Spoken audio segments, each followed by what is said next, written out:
Hello friends, नमस्कार, आदाब और सत श्री अकाल। मेरा नाम संजय है और इंडियन रिएक्शन में आपका स्वागत है। उम्मीद है दोस्तों आप सब लोग ठीक होंगे। और आज हम जिस वीडियो पे रिएक्शन देने वाले, वीडियो लद्दाख स्काउट पे होने वाला है, जो इंडियन आर्मी के एक रेजिमेंट है, उसको कहा जाता है लद्दाख स्काउट रेजिमेंट। तो वीडियो पे जाने से पहले अगर आपने चैनल को सब्सक्राइब नहीं किया है तो प्लीज़ चैनल को सब्सक्राइब करें, वीडियो को लाइक करें, साथ में बेल आइकन का बटन है उसको प्रेस करना ना भूलिए।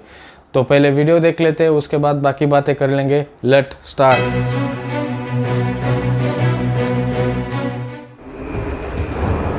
सियाचिन दुनिया का सबसे मुश्किल मोर्चा और सबसे खतरनाक जंग का मैदान। एक ऐसी जगह जहां सर्दी हड्डियों को चीरती महसूस होती है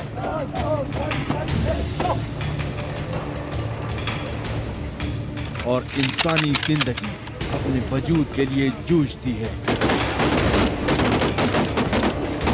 लेकिन ये है कि वहां भी शेर की तरह अपनी सरहदों पर डटे होते हैं। लद्दाख में, लेह लद्दाख में हर एक बैटल आप ग्लेशियर में देखिए या कहीं भी जाइए, ये सबसे आगे रहे और ये अपनी ना जान की परवाह नहीं करते।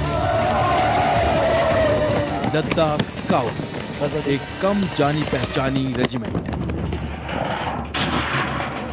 जो नाम से ज्यादा अपने काम से जानी जाती है। ये बात है।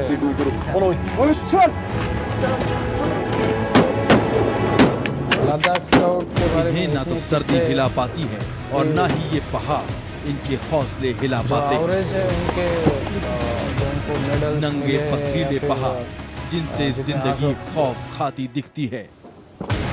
परमवीर चक्र, अशोक चक्र, वीर चक्र मिले, जो उनके लिए खेल के मैदान से कम नहीं। रेजिमेंट है या फिर इन्फेंट्री के जो ऑर्डर और है, जब इन पर जैसे कोई राजपूताना बुरी निगाह राइफल डालता या है फिर तो सिख इन्हीं रेजिमेंट चट्टानों के ऐसे पीछे से महान निकलते राइफल हैं उससे बहुत ज़्यादा मौत के बहुत फरिश्ते। ज़्यादा होता है। हमारी ट्रेनिंग इतनी तगड़ी है और इतना मोटिवेशन है कि दुश्मन इनके लिए कोई बड़ी चीज़ नहीं है। पहाड़ों पर इनसे कोई पंगा नहीं लेता और जिसने भी ऐसा किया उसे कीमत चुकानी पड़ी है। चाहे वो पाकिस्तान हो या चीन, इनकी मौजूदगी ही इस बात की गारंटी है कि सरहद पर सब कुछ सलामत है। इतिहास गवाह है कि लड़ाई में जब मौका आता है तो बहुत ही बेहतरीन तरीके से लड़ते हैं। इसमें कोई तभी तो इन्हें कहते हैं son of soil, Ladakh scouts.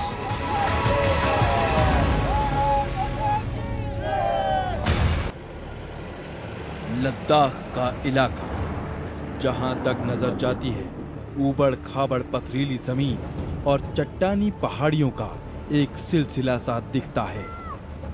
तस्वीरों में हो सकता है ये सब कुछ आपको लुभावना लगे, लेकिन ये वैसे इलाके हैं जहां एक सीमा के बाद कुदरत बेरहम हो जाती है। दूर दूर तक घास का एक तिनका भी नहीं दिखता और कांटे सी चुभती सर्द बर्फीली हवाओं से बचने के लिए कोई आसरा नहीं मिलता।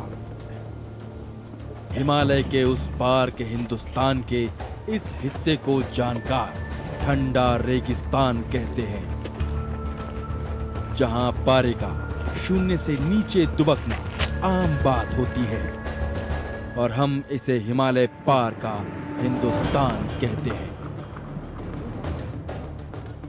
ऐसी सरहद की रखवाली एक ऐसी जिम्मेदारी है जो सबके बस की बात नहीं होती। ये नन्नूज हैं, ये वहीं पे पैदा होते हैं और वहीं के रहने वाले हैं, तो इनके हार्ट को जब बचपन से ही कम ऑक्सीजन लेने की आदत है, तो ये उस एरिया में टफेस्ट सोल्जर्स हैं, सबसे टफ ये। इनके अलावा अगर आप कमांडोज को लगा दो, कोई और किसी भी किस्म के आदमी, किसी भी प्लेन का बेस्ट आदमी भेज दो, उस पहाड़ों में ये ऐसे चढ़ते हैं जैसे कि वहाँ आइबेक चढ़ते हैं। शून्य से 30-40 डिग्री नीचे के तापमान में जहां हवा में ऑक्सीजन भी कम होती है, ये नून पहाड़ों पर हिरण सरीखे कुलाचे मारते दिख जाएंगे। तो फ्रेंड्स, ये था वीडियो।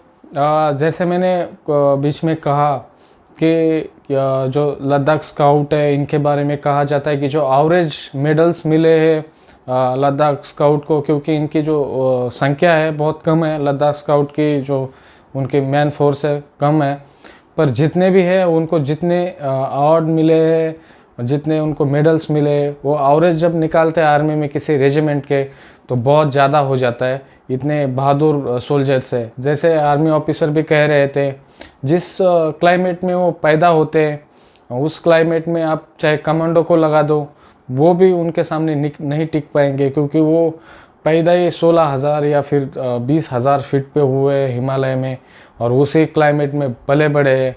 तो वहाँ पे जो पहाड़ों पे चढ़ते हैं और उस लोकेशन में उनकी जो मूवमेंट होती है उतनी फास्ट मूवमेंट कोई भी नहीं कर सकता।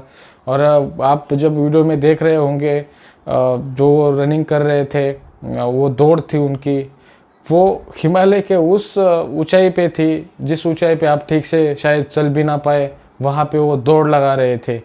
मतलब मैंने एक मेजर गौरव आर्या का भी एक वाक्य सुना था कि वो लद्दाख में कहीं पे गए थे और उन्होंने जब उनको परेशानी होने लगी वहाँ पे, तो उन्होंने एक सोल्जर से पूछा जो न्यू रिक्रूट था कि आप यहाँ पे दौड़ कैसे लगाते हैं। तब उन्होंने मेजर गौरव आर्या को कहा कि मैं पैदा ही 20,000 फुट की ऊंचाई वाला गांव है वहाँ पे हुआ हूँ और ये 16,000 फीट की ऊंचाई पे हम इस वक्त है, तो मैं इससे भी जो टफेस्ट क्लाइमेट है वहाँ पे रहता हूँ, वहाँ पे पैदा हुआ, वहाँ पे पला बड़ा हूँ, तो मेरे लिए तो बहुत इजी है। तो इसलिए उनको जो माउंटेन वॉरफेयर है उसमें लद्दाख स्काउट का कोई जोड़ नहीं है, इसलिए उनको इतने मेडल्स मिले और उनको सराहा जाता है। इसलिए हमारे तरफ से भी उनको एक सैल्यूट है उनके सर्विस के लिए, उनके काम के लिए, जो हम आराम से सो सके, इसलिए वो रात भर इतनी ऊंचाई पे इतने ठंड में जागते और अपने देश के लिए अपनी जान निछावर करते, अपना बलिदान देते और हम आराम से रहे, इसलिए वो आज सरहद पे खड़े। तो बहुत सारी शुभकामनाएं और बहुत सारा प्यार हमारे सोल्जर्स के लिए।